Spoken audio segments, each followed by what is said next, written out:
Right here, yeah. I'm recording it right now. Cool. So yeah, so I've been running I've been running their Facebook ads for a couple months now. Like I said, sales have been cool. ROAS has been better than what they had before, but like I said, I know now with the holidays coming up, I know there's a lot of things that we can implement to make them even better, to make them more Yeah. money. So I was like, well, let me find somebody who's better than me, has more experience than me in it. Yeah, So let's look at everything you're doing. Why don't we just start? How many brands do you want to look at today? um, the main one, I'm already on the main one right now, but then we can probably spend the most majority of time on the one I'm spending the most money on, and then from there, if we have time, we can go over some other ones. Yeah, cool. Whatever you want to go over, I'm down to. Let's do you want to open up the screen share? Yeah, I'm opening it up right now. Nice. Cool. Can you see my screen? Yeah. Yeah, no, I can. Yep. Yeah, it's a good time of year to scale. Let's see what we got. All right, cool, man. So yeah, what do you want to look at right now? You want to look at the week, the month? Let's go lifetime right now. Let's just look lifetime All right, cool. of all the active stuff, but you could just leave it, I can see. What are you spending a day right now, roughly? Roughly around like 5K. A day? Yeah, Oh, okay. That's all in this ad account? yeah. Okay.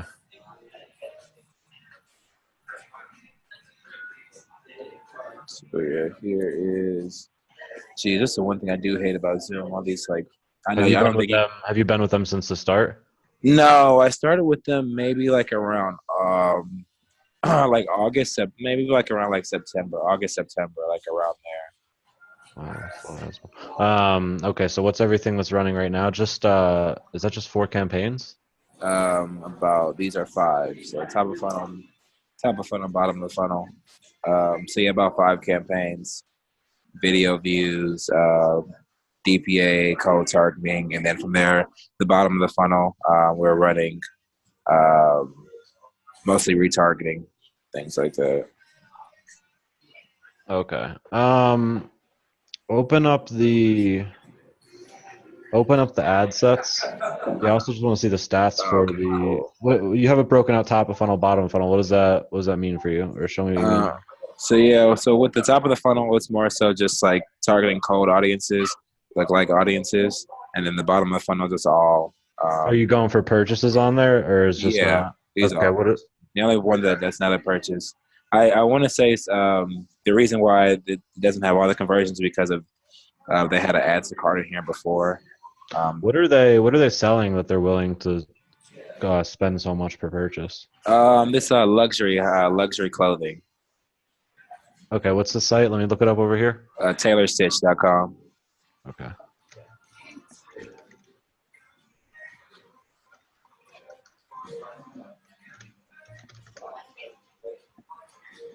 And this is just the campaigns for the top of the funnel here. Yeah, all cold.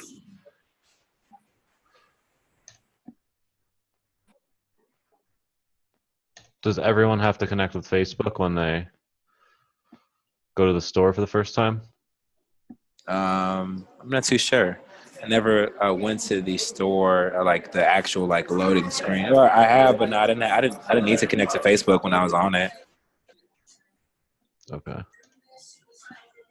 It just made me do it.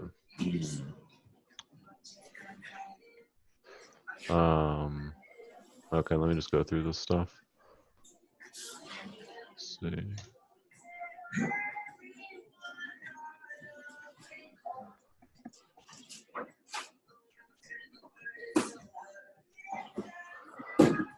Okay, and what Jesus? Yeah, they're really willing to spend a lot there. What's the ROI on these ad sets? Let's see.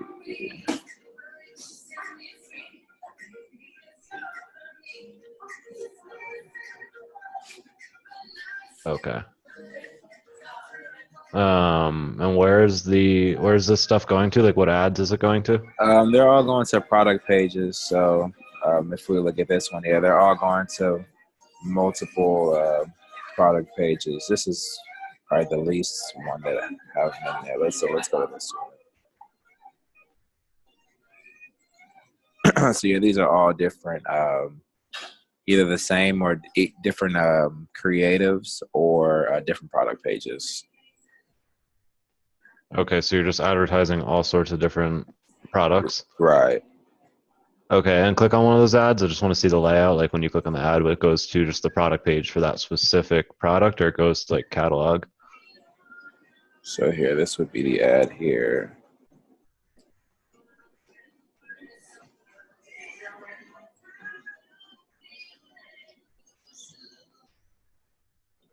Shit. Actually, let me go to the actual ad.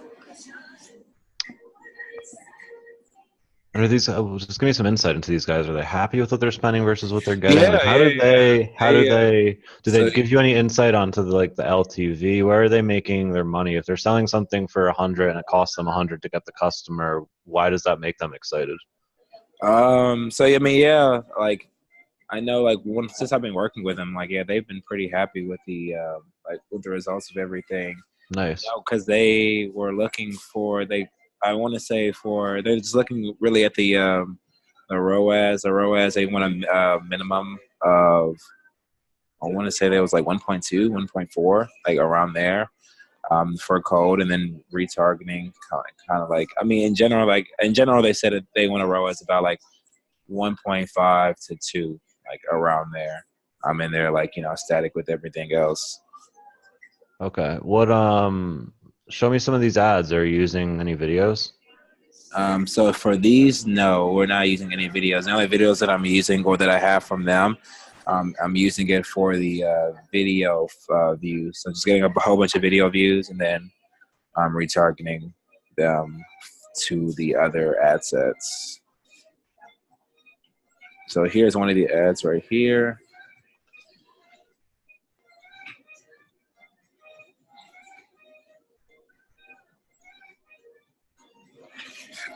Then when you click on it, it goes to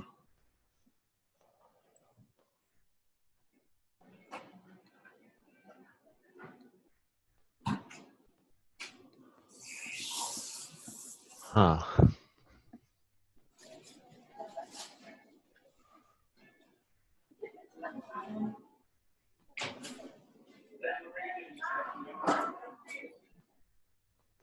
Is Facebook their only source of traffic? Where else do they get traffic from?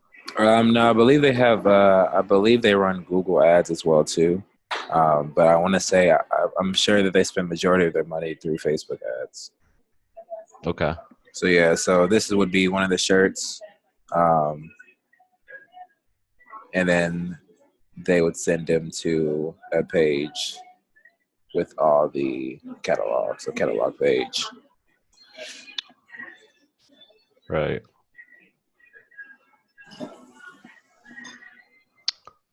Okay. Hmm. And nothing goes specific to the actual shirt then ever, or like Yeah, pants. let's see, because I want to say there is. I want to say some of them do. Maybe just because this is a carousel, but And then when you look to scale, how do you do that on your end? so when I look to scale, what I've been doing was I'll just see which ad set is doing the best.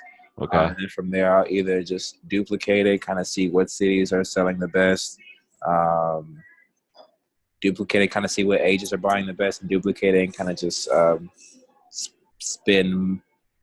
I'll increase the spin on the other in the one that's doing well, duplicate it, and then from there, kind of Right. mimic the ad spin on that as well too. Does that make sense? Yep. And then what are you willing, like what do you spend on an ad or like an ad set before you're like, okay, I'm gonna turn this off? Like how do you judge that with some of these? Usually I just look at the ROAS to see, like I'll let it run. Oh, so like the most I usually spend, like let's say like if we're getting close to like 500 on the ad set, and the ROAS is just like, like point 0.1, point 0.3. I usually turn it off from there. Okay. But yeah, this is Um and as far as sending the traffic to the catalogs, what's the like what's your thought behind that, or is whoever set that up, like what's the thought behind that? So because I don't even create I don't do the creatives. We use the creative hub, and so whatever creatives that they give me, they already have the ad sets from the where the stuff is going to. So I know some of them, like they usually run like some type of specials. So like sometimes they'll have. That's why I can't really even find some of them right now. But sometimes they'll run specials just for um, certain items, and then I guess. But now most of the time they're running them for the sending them to the actual product page. Okay, and what are you optimizing for? Purchases. Purchases. Okay. Yeah, all of them are always for purchases. So, okay, and you might want to write some of this down, or just you'll have you have the recording going. Yeah, we're good to go. So, I mean, there's a couple different things you can break this down into. One thing you can do, and obviously it's like a lot of work. I mean, and a lot is relative to whatever you define work as, but it's a good amount of work. And we'll just break this down to different categories. One category that I'd be looking at, and again, everything's testing, right? But one category I'd be looking at is giving myself a chance to scale even further on this cold audience. So, for example, if I'm selling like 20 different shirts, I'd like to see out of those 20, which one can I sell the most? And the reason is, it's like if you have, let's just say there's 10 shirts that you're going to show to your cold audience customers. Okay. If you know that a certain 3 or 4 of those shirts isn't ever going to sell to those cold people, like that's 30 to 40% that you can cut out right there. And as far as like retargeting, look, at the end of the day, like the idea with a brand like this is for somebody to buy something initially, and correct me if I'm wrong, right, like the brand, like the quality, this fits me well, I like the style, like what they're about, I'm going to order more from them. To buy, right, absolutely. Right, so selling on the back end, I think you can get a lot more creative, but I'd say to cut margins and give yourself a chance to scale with more ROI on the front end, I'd find what individual products can I do that with. So you have your categories, you have your pants, you have your denim, you have your bottoms. I'm just looking at the site here. You have these different categories. I'd break it down the category, but I'd go a step and a layer further, and I'd go product. And I would look, because if you're going to break out all these different ad sets and ads, there's so many different ways you can do it, right? You can go age, you can go interest, there's so many different ways you can do it. One of the ways I do it in this case is with products, because I have seen this before where advertising, and it's funny, it typically happens with retail where you advertise the catalog. And in some cases, look, you're not going to market every single product you have, but at least for front-end customers, if we can find, we'll call them winners, if we can find a couple things that are grabbing people on the front end, and usually there always will be in this sense, then I'd rather scale those, make more money there, bring in more people there. Because, again, we know the back-end goal. But if there's a certain set of products that people don't want to buy up front, I don't want to spend money advertising those products. And data will tell you, right? I mean, look, you put 10 things in front of a group of people, you're going to have a favorite on a certain percentage of items. No matter whether it's clothes, it doesn't matter. Cooking equipment, you're always going to have a majority pick one thing over the other. It's very rare that all 10 people are going to pick 10 different things. Right, that's what I'm saying. Right, no, for sure. Makes sense. So does that make sense? So, for example, like these are one of the newer ads that we're running with this jacket right here. So let me go to this, and then from there go to the product page, and then go even further as in going through this catalog, and then from there dissecting the items. Like here, I'm looking at some of the best sellers. Like you have this shirt called the Jack, right? Mm-hmm. I would have one, like, and you do multiple ad sets depending on the targeting, but let's just say one category. I'd have one category, creative and copy, marketing, the Jack, right? And then under there you have the California, and then the Yosemite, and then I'm looking for another shirt here. You have the long haul, right? And these may not all be in the same category. One's a long sleeve, one's a jacket. What I would have, instead of going to the catalog where they could look at the California and look at the Jack, I'd separate those two. Okay, so you'd have like Yosemite have its own ads. I mean, its own campaign. The Yeah, Jack would don't have its own campaigns. campaign. Yep. Okay. Because again, let's say you have the Yosemite, you have the Jack, you have the Idaho. I don't know. Like you have, like I said, you have your 10. A couple of those are going to be a crowd favorite on cold audience. Right. And there's always like, like you said, you want to break it down to the top of funnel, bottom of funnel. Everyone works a little differently. I mean, to me, that's similar to the style I work in terms of how I'm breaking my advertising down, which is good because it gives you two simple categories. It doesn't really overcomplicate it. You have people who haven't seen your stuff. You have people who've seen your stuff. And then within people who've seen your stuff, I suppose you have different layers. But typically with a brand like this, again, it's more of a first impression thing, kind of first feel thing, because with clothes, if you order it, you don't like it, you're not going to order it again. Like that's insane. Right. For sure. Where with other products, you might order a supplement and get a different flavor, right? But if a shirt doesn't feel right, you're probably not going to get a different flavor of shirt. It's just the material or something doesn't feel right. Right. Yeah. So that's one thing to test the scaling. Do you have any, before I jump onto other things, do you have any questions about how I would set that up, or just the thought process on it? So I'm assuming, so like I said, we're going to go to campaign, make a campaign of the Jack, for example. Then with the Jack, we're going to have different ad sets for the Jack, testing the different audiences. Maybe throw a cheap page post behind every campaign too, like a page post engagement into it. Okay. I would just do that too. I mean, just for social status, it's always worth it. I mean, look, when you have this much budget to mess with and spend, I'd say definitely throw a little bit for engagement if you're going to do these solo campaigns. Okay. That'll let you know, so what that'll do too on a deeper level with this is it'll give you how people are thinking about something. And one of the best ways you see that in life, it happens with all sorts of things like politics, religion, is when you have a group of people that say something and then you present that group of people's opinions to somebody else, right? Like their judgment comes out quickly. So you do that with marketing and you're advertising and you're looking at these shirts. You have all these 10 different shirts that have all this different social proof. You're going to quickly pull out everybody else's feelings and responses. And again, that'll help you determine even quicker which one of those products are going to be better for front-end cold traffic. Okay. I got you. That makes sense. So yeah, with every post that with every product, you'll make a page post about it, and then from there, are you? Just the PPE, just the PPE for engagement. Oh, okay. Oh, you're running a PPE campaign, or are you just using that same link for ad? Yeah, I would just do it. You could just do it in two separate campaigns, I guess, and then just do it to the same ad, the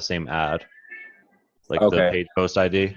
Okay, yeah. Okay, so you're gonna run a PPE ad for every single. So for the Jack, Yosemite, things like that, you're gonna run a PPE. Yep, a PPE ad for each one. Yep, along with the different conversion events, which we can talk about next. Okay, cool. Okay, so you run a PPE ad for every page, for every product, and from there we're going with different ad sets, testing different audiences and things like that to buy this shirt. And from there we're gonna go to the ads, and then now we're gonna have different creatives for the Jack shirt. Yep, and we'll talk about the ad sets and ads in a second. But as far as the campaigns, what you're going to do is you're going to go PPE, and then you're going to go conversion. And we'll talk about conversions in a second too, because that's another layer of testing. Okay. I don't always do the purchase conversion. But Okay. So you have your, we'll just call them categories. So you have your categories of your products, which is going to be like your Jack, your Yosemite, your California. Right. You have that. With that, you're going to be sending basically two types of traffic. You have some engagement, which you're not going to spend too much money on, but because you have the budget and you can leverage the social proof, I would do it. Okay. Again, it's also going to help you get the audience to react quicker, right? Because if people see a bunch of people agreeing with something that they disagree with, they'll say something, or vice versa. They'll also agree with them. Yeah. And you'll get more attention to that side of the funnel. So you do your PPE, then you do your conversion. As far as the conversions, I would definitely split test with other parts of the funnel. I would split test with add to cart, initiate checkout, and the ad payment info. Oh, really? Mm-hmm. And you're testing this as all in different type of campaigns, or you're doing this in the ad set level?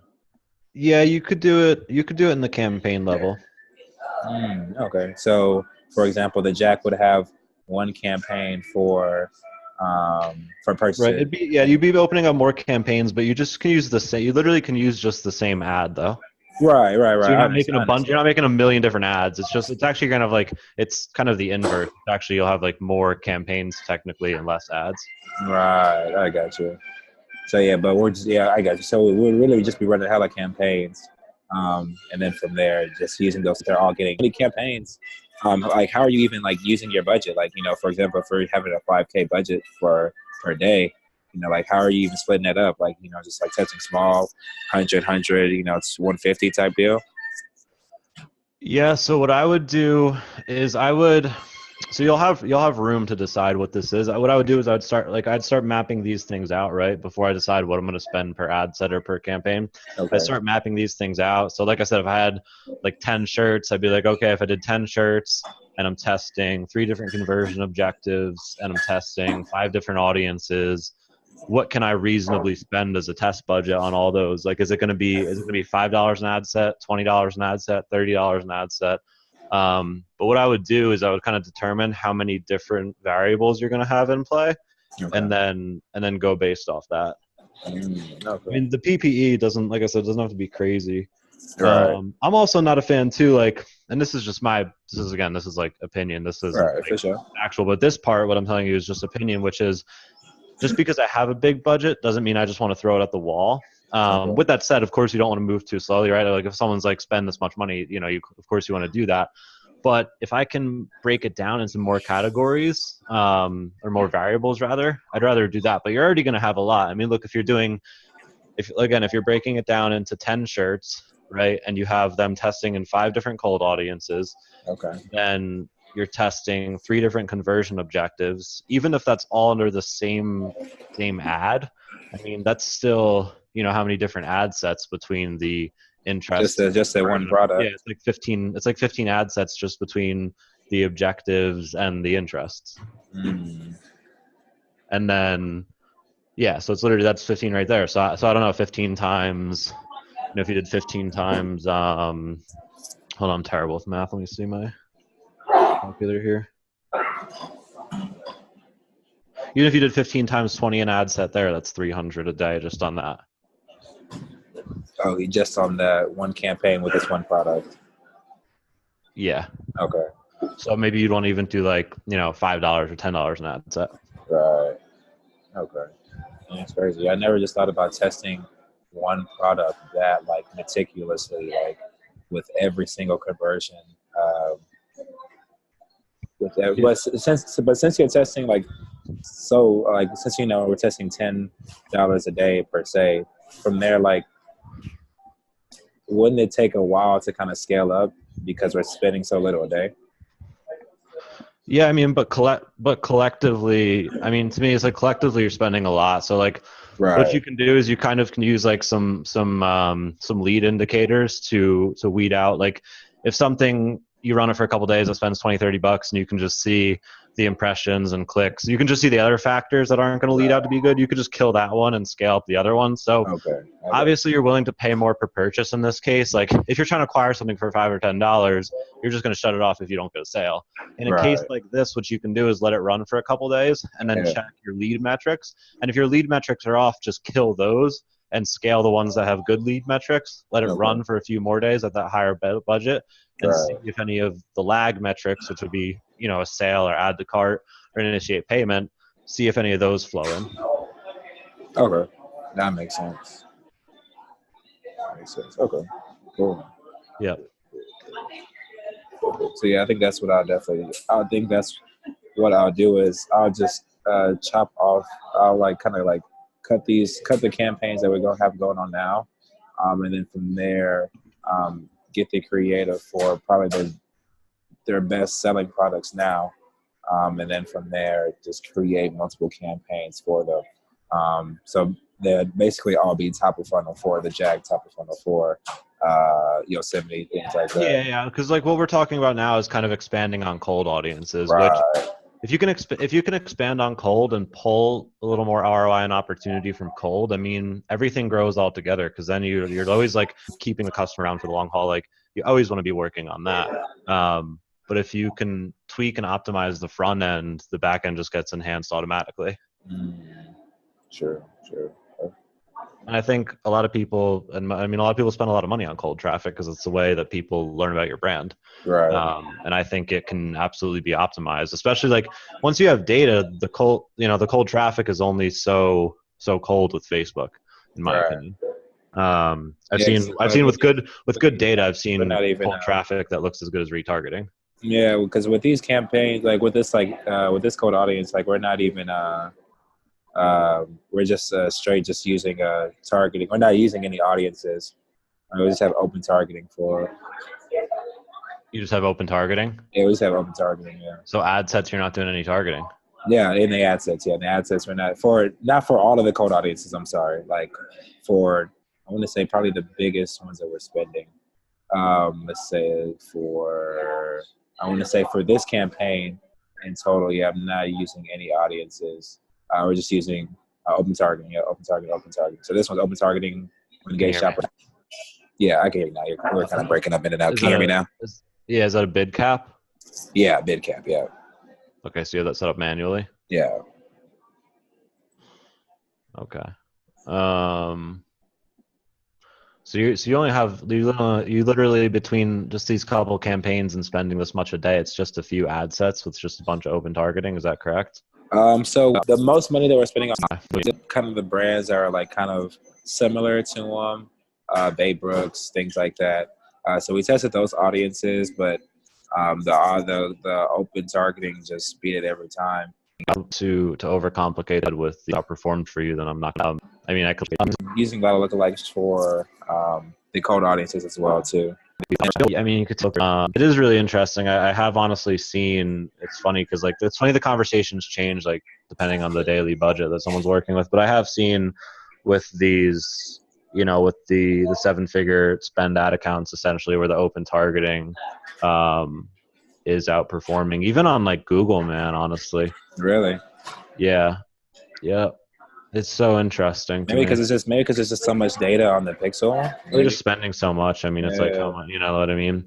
How much more can you target? That's why it's like I like to look at like when again like scaling such a broad term because it's like there's so many different categories. That's why in this case it's like can't really scale your cold audiences necessarily.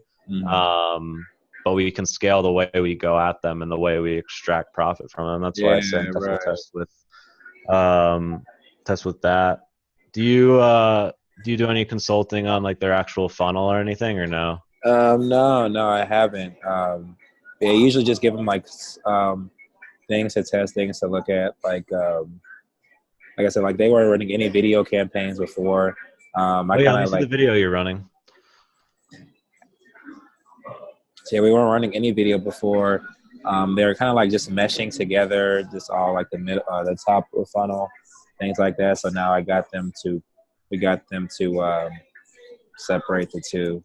But I definitely think with the new, like getting them to have it for the individual products, I think that will definitely be the next play that I talked about for sure. So hopefully we get that done ASAP before the holidays. And what you do too is like if I was consulting with them too on that note, I would be like on the back end when they do like what happens is like so there's like different so you can find a winning product, but then the next step too is where you can increase average order value up front, which you could potentially consult with them on and say, hey, like find winning products, but another thing we can find is winning combinations. So like out of now these products that we can sell on the front end, what combinations will people most likely buy? And that gets even more interesting too, right? Like now you have a shirt, like, okay, well, if we gave you a shirt with these different wallets, which one would people pick more times? And if you could scale something that has a nice average order value on the front end, I mean, it's just, it gets interesting, right? Because you have to look beyond Facebook at a certain point when you're dealing with, a big budget and not too many audiences. Yeah. Just looking at, This is the video? Yeah, this is the video here. You can just pop me that video on Messenger. I'll watch it. Oh, cool. Can you see it through here? There's no, I don't think there's any sound. It's literally just pictures. Wait, that's it? That's the video? Yeah. Wait, that's the only one they have? For them, they have this one. We had another video, but that was for like a pre, where he's just using it just for a pre-sale. But so yeah, their videos are Yeah, dude. So wait, do you consult with e-com businesses? Is that like your business? I could give you some advice too, just on top of this, if you want some consulting advice. no, yeah, I honestly no, I haven't. My consulting is more so just like talking about I'll definitely take the advice though for sure. 'Cause that's Dude, what I'm. like in this case, what I would do, see, like you have like if I were you, like, and this is my agency client, Uh, because one thing they definitely need right now is better content. And I would be, right. if I were in your shoes, if I'd be like, listen, you guys want to spend 5K a day, right? And they're like, yep. And then I would show them other advertising where people are spending that much money a day, and I would show them the difference. And I say, look, if you're going to spend 5K a day, okay, you got to at least be willing to invest something decent into some Creative. nice video content. Like, there's a different, like, another way to scale too, and this is just more on like a psychological level too. Another way to scale is like appeal. So someone who gave me a really good example with this, people who I mastermind and network with, they gave me a really good example with these headphones that they sold. They sold so many of these headphones, like just a non-name brand they took just to prove a point. Yeah. The reasons they sold, like, most people would target people who like music or people who like technology, people want to listen to music. Right. The reason, and they didn't really do any targeting, but the reason they sold so many of them was because of the appeal. So they made these headphones appealing to the entrepreneur at Starbucks. They made these headphones appealing to the athlete. The They made different these creative. headphones appealing to the student on the bus. So you can also do that with your advertising, which to me is insanely powerful. So even for this, like, there's the tech guy in Seattle, okay? There's the artist in New York, right? There's the musician in New Orleans, right? There's these different people who all could resonate with this clothing, and just with the right video campaign, you can convey something like that. It's something you can't do via targeting. But I mean, imagine a good 2 or 3 minute video, or even just a minute or 2 minutes long. Because I'm running a lot of video traffic right now, and we're getting really good traffic and really good conversions on it. Yeah. And it literally made the difference, like switching up, just for some of my clients, like just switching up that and having a really good video campaign. What's that one right there? Is that just another slideshow? Yeah. So yeah, this was their actual. This is another video. It's like 15 seconds long.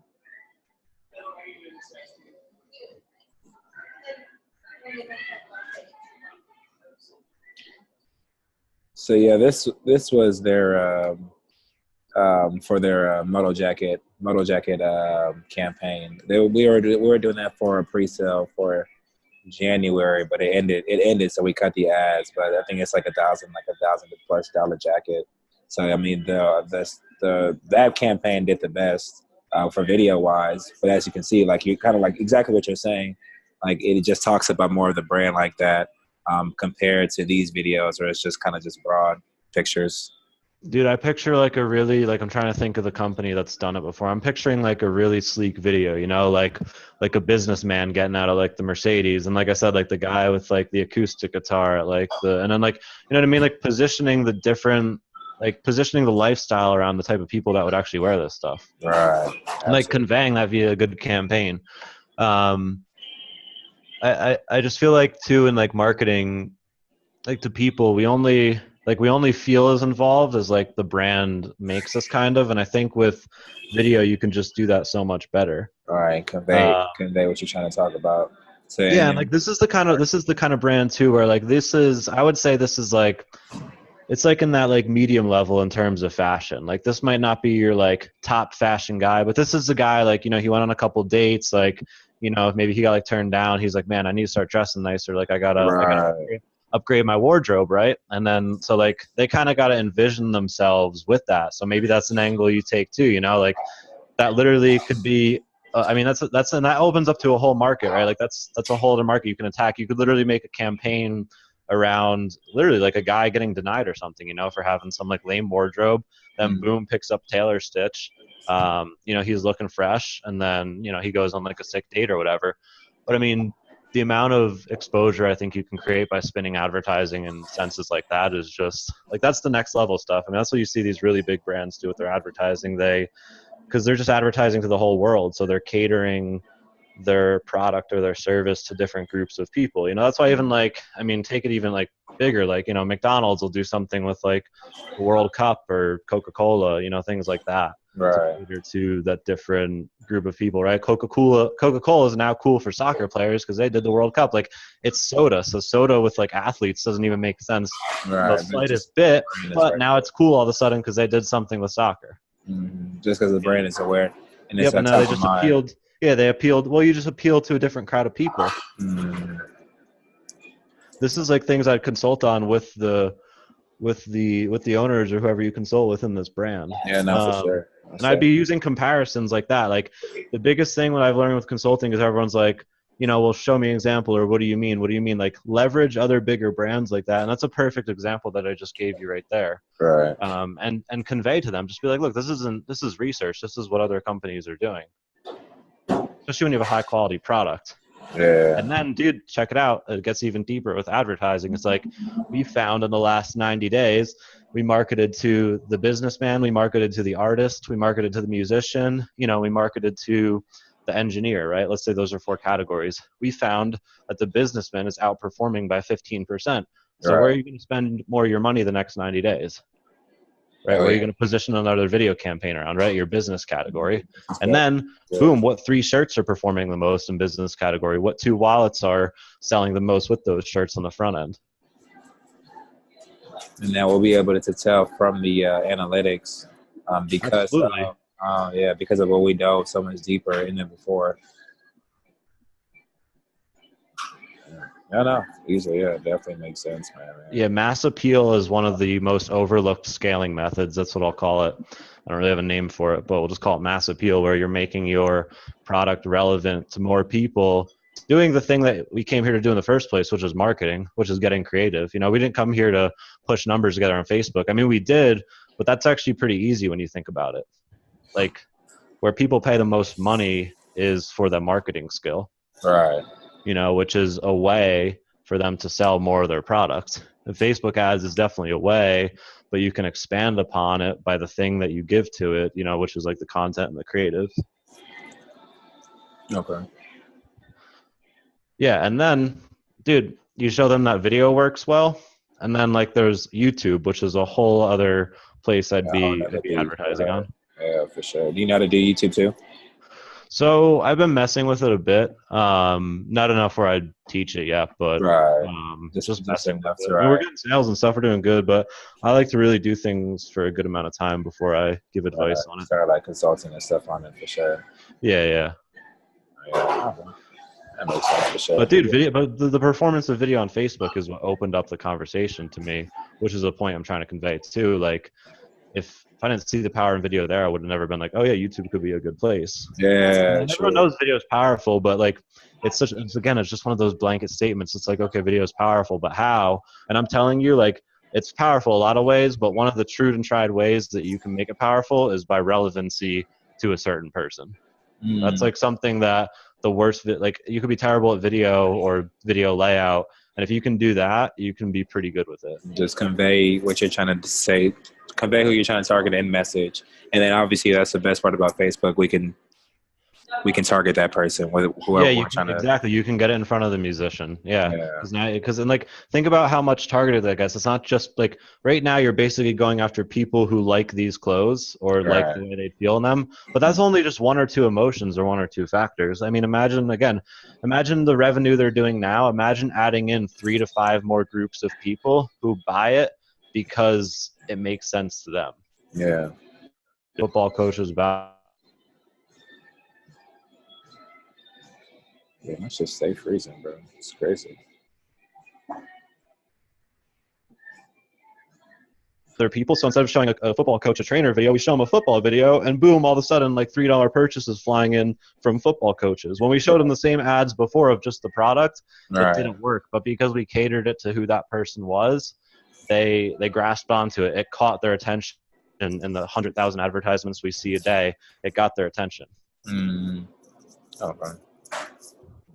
Yeah. So since you with the consulting aspect, are you focusing more on consulting, or are you actually like So, but running in an a ads case for like your? that, dude, in a case like this, like, and I'm working on connecting with like different people to fulfill the project. I had some people in place, but it just wasn't working out. But like in this case, dude, this is something where you can say, listen, like, I mean, you can be full scale agency, dude. You can produce a video for 15 or 20 grand, you Yeah.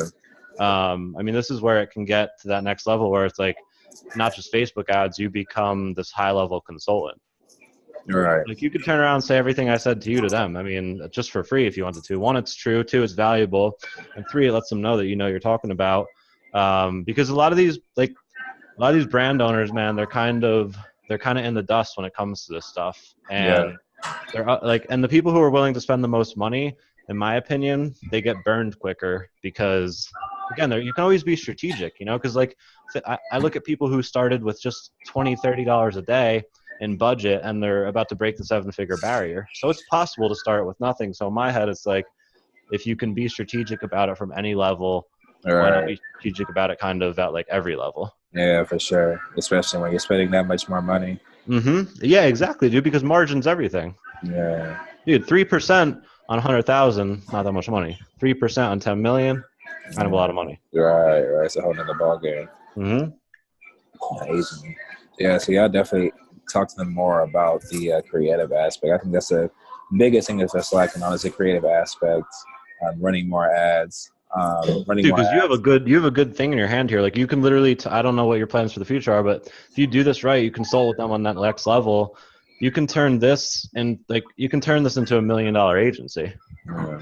I mean, just this if you consult with them properly, because again, you have more than just a Facebook ads case study to talk about. Yeah. And you can show this stuff via the numbers. Like you make these changes, you'll see better numbers overall. You know, you can show that on a graph. Yeah. Yeah. From the time that we started till now, absolutely, man. Yeah, that, and even if you add in something like a high quality video ad, you know, you can show them, be like, look how this is performing. Because you know it's almost like a no fail, dude. Because like Yeah. because of how broad you are right now, if you literally just made this specific to somebody, the numbers would be better automatically. Mm-hmm. Like it'd be almost no fail, especially if you tested like 3 to 5 different types of people. Yeah. And if you wanted to too, I mean, you could do it within, you know, you could do it within one video if you wanted. You could create separate ones. But like I said, if you did it within one video, just have like, I'd have like 15, 20-second like scenes. Like I'm trying to think of Okay, like cutting it like up. a Louis V commercial. Think of like a Louis V or like a Gucci commercial or something where it's like, real like fresh and sleek. Yeah, and then from there we can use that, and then even cut up some of the video from there, and kind of just test it with the different audiences. Yeah, exactly. I mean, look, you have someone walking into a party, just like, you know, just that clean, sleek video style editing. And this is where I say, you know, like if you wanted to go that next level, you know, you get a video guy, you get a production team, and you outsource it, and you literally sell the project, you keep the difference, and you hire a team. I mean, that's the way you know sell really big ticket services. Like that's why I do it at least. Yeah, no, for sure. And so wait, so like I said, so are you mostly just actually doing the consulting, or are you running the ads like for your company as well too? What do you mean for clients? Yeah, we run the ads. Okay. So yeah, so like when you get a client, let's say you get a But I client. mostly start with ads, dude. Like this is like ads is just Okay, a hook for me. And then right. so like every client's different, right? Some people think they know one category, or some people quote unquote like their uncle does video. Like Right. some people have their stuff like it's hard to go into those categories. But with almost all of my clients, if there's a chance, I get I perform with one category, right? That gives me room to talk. Like I'm not going to talk before I have the right. Right, absolutely. Prove myself with that. Prove myself with Facebook ads because I know it's always easy to do it with that. Right. And then I'm like, dude, you know, hey, your website kind of sucks. Like Right. literally. And they're like, well, what do you mean I paid all this money for it? And I'm like, well, what's your conversion rate right now? They tell me. I'm like, okay, I easily could see this being a better, like at least a percentage higher. And you ask them, you're like, look, if you're going to have this brand for the next 5 years and make X amount of dollars, you don't have to fix a 1 or 2% leak. But if you could, would you? You know, and if they don't say yes, they're not serious. And they're always going to say yes. Like you're in business for 10 years, you're not going to fix something that's a 2% leak on a multi-million-dollar company. Like, you know, that's like 3 kids' college funds, like whatever, you know, a vacation home. I mean, whatever you want to call it. It's a big chunk of cash you're letting go down the drain. Right. So those are the positions I like to get myself in. And like I said, I mean, you always can find people who can build a really clean site or do the clean video work. You know, and I'm working on like I had a good amount of people in place, and I just kind of changed directions and wanted to actually launch my own e-com company, which I'm doing now. Oh, really? That's gonna be dope. Yeah, and now I'm linked back up with some people who do video and whatnot. But the point is, like, you know, I mostly focus on the traffic and stuff, but just as a byproduct of that, I've gotten good at the other parts of it. I've had some clients who've let me tested some things, and through that, I've learned much more than just the traffic side of it. Mm-hmm. Yeah. Just from getting the working room from your old clients, yeah, just to, yeah, I mean, because, I mean, I figure why not? Like, if you're helping them get fucking, 2.5 ROAS, like, oh, yeah, if you suggest anything, why would I not listen to you? So, no, it definitely. Yeah, dude. Well, that's how you have to think about in their business. They want people to pay them more money. In your business, you want people to pay you more money. Right. And you have to do that for yourself. And kind of like, in my sense, like I always feel obligated because like if I see it, like, okay, if it's something I can't fix, like it's some web code, like I'm not going to take on the liberty of trying to do it. But if it's something like, oh my gosh, if they just had a better video ad in place, we could get better results. Like I kind of feel obligated to at least mention it / possibly sell that to them. Yeah. Yeah. Why not? Yeah, it's going to make you more money. So yeah, easily. Why would you not do it? Yeah, dude. I mean, I've had people argue with me in the past, like clients of like, you should add in an upsell or like, either an app or just get a web developer to do it. They're like, nah, push it off for months and months.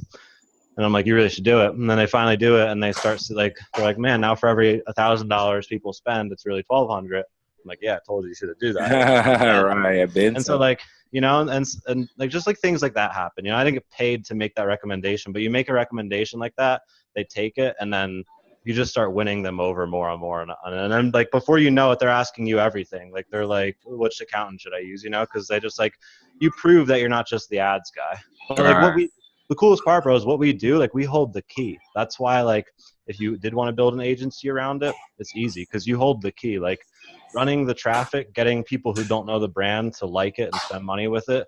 That's the key, so you can always say, I have more keys. Yeah. Yeah.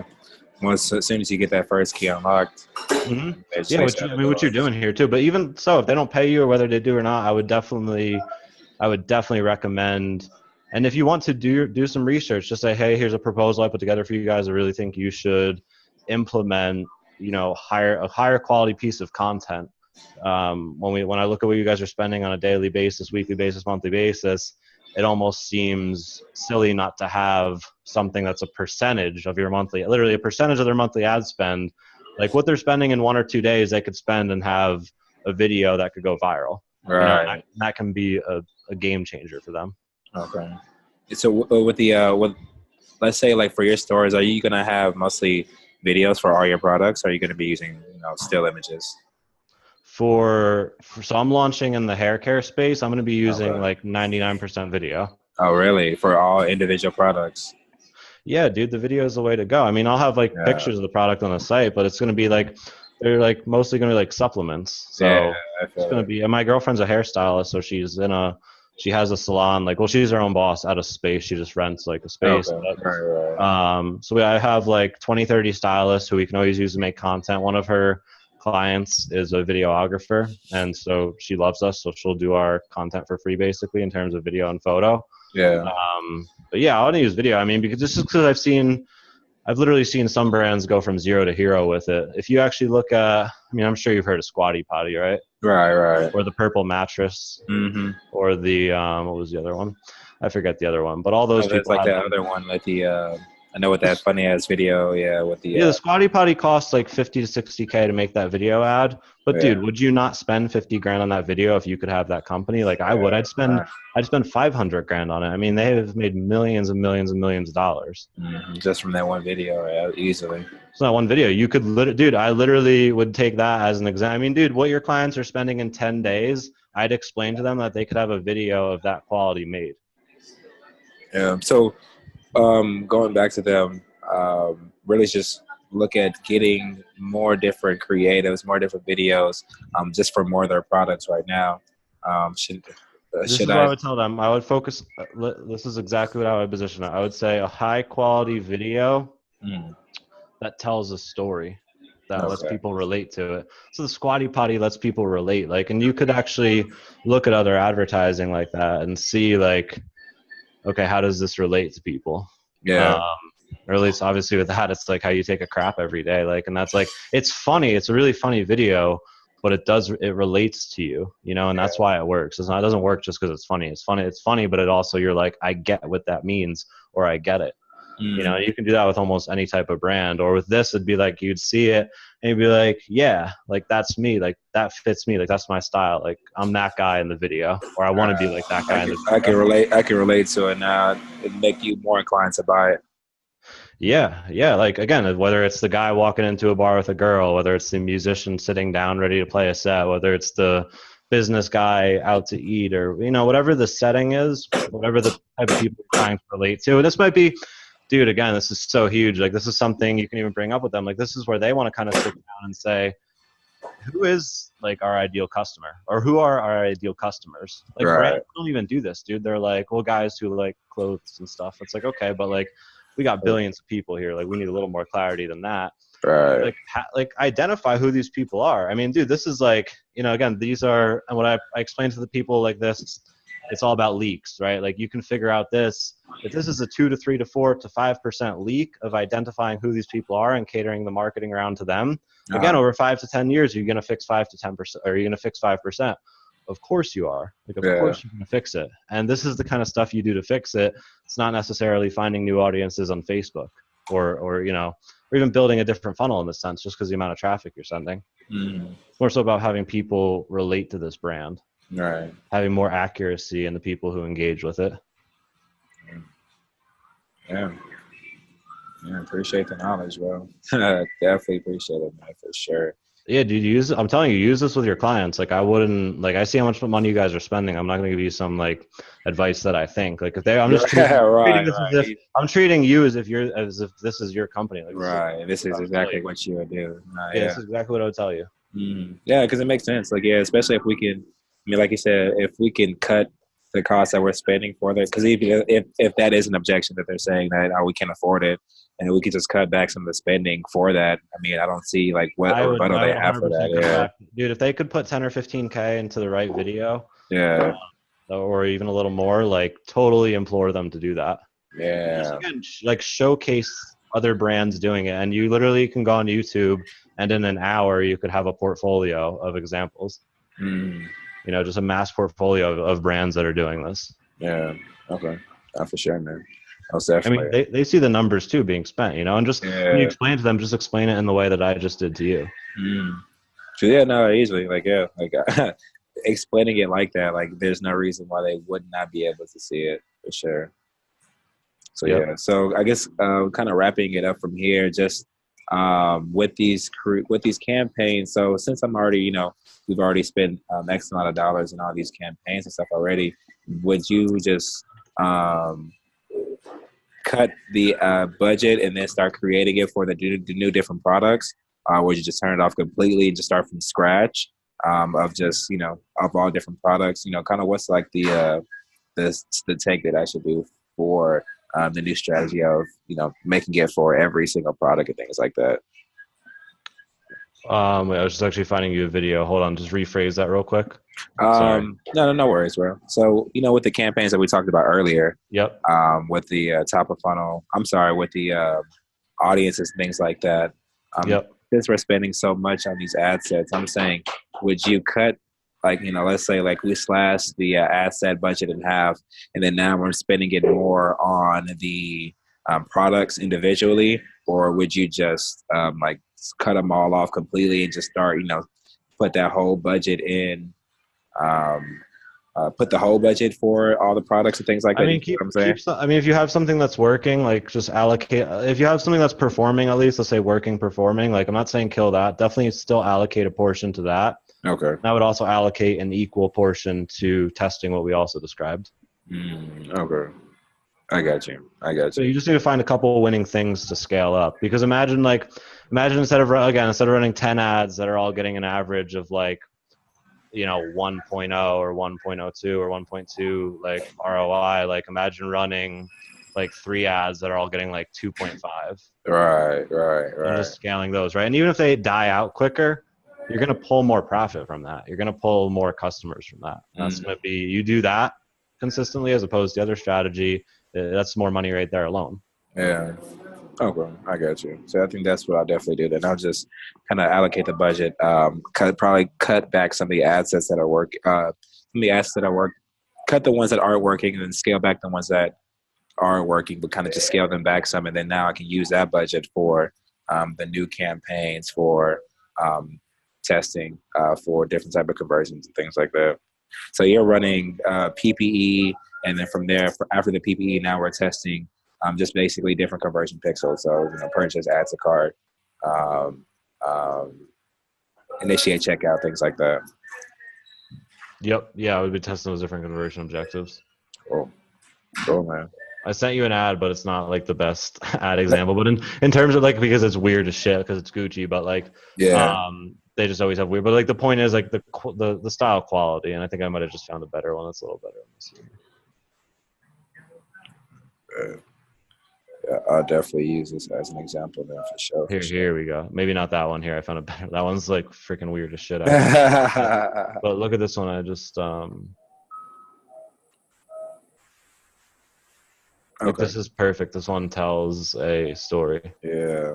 Because, Gucci is like, right. So now who exactly are we targeting with Gucci? Now we can test those different audiences with that. Yeah, exactly. I mean, look at this one. Like, this is, like, this ad that I just sent you, this is total, like, like Wall Street dude, like financial analyst, like this guy freaking, like, wants to live in a penthouse one day. Like, that's the ad they just went through. Yeah. But Gucci also appeals to different crowds of people. That's not their only customer. You know what I mean? Right, exactly. I mean, dude, they appeal to a lot of different people. And they have those different creatives for those different people. Yeah, they have funky marketing. They have serious marketing. They have they have it all. Yeah. Yeah, no, easily. And then from there, we could just use this ads, something like that, and then just test out different ads, testing out different audiences. Yeah, build a story around it. What I would do is, like I said, I would sit there and identify the different characters of the story. And you can see how in almost every, like in these ads especially, like there's, you instantly know, like, usually you're falling into a story, and they're identifying that beforehand. They're not like, let's just pick a random guy. Like, they have a storyline for it. Right, but that'll kind of take more work for them, because now they have to identify who they're really trying to focus on.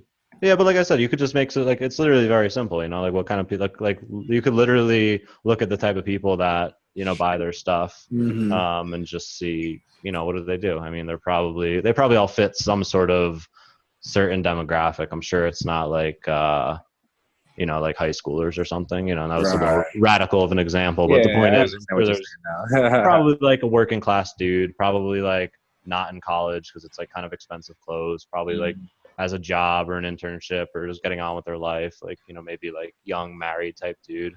Yeah. I'm thinking that'd be like the demographic. What those people do, they work IT jobs, they have like, they have like a nice life, they live in like a nice city maybe, or like a nice suburban area, cater it around that. Yeah. Okay. No, for sure. Yeah, man. Those are the things I would test, man. That's the stuff I would test. Yeah, no, easily, man. I definitely got a lot of notes, and I'll definitely go back and watch the video, man. So, once again, man, appreciate the knowledge, man. Most definitely. Yeah, dude, absolutely. Absolutely. Let me know. Just keep me updated, too, on this. Like, feel free to shoot me messages and pictures and whatever. Like, I'm definitely here to still, like, help, like, definitely just, if you have questions or anything, like, I'm just a message away. Yeah, most definitely, man. Cool, man. So, yeah, you have any, so, like, quick question. So, like, what's your day-to-day? So, are you mostly just managing?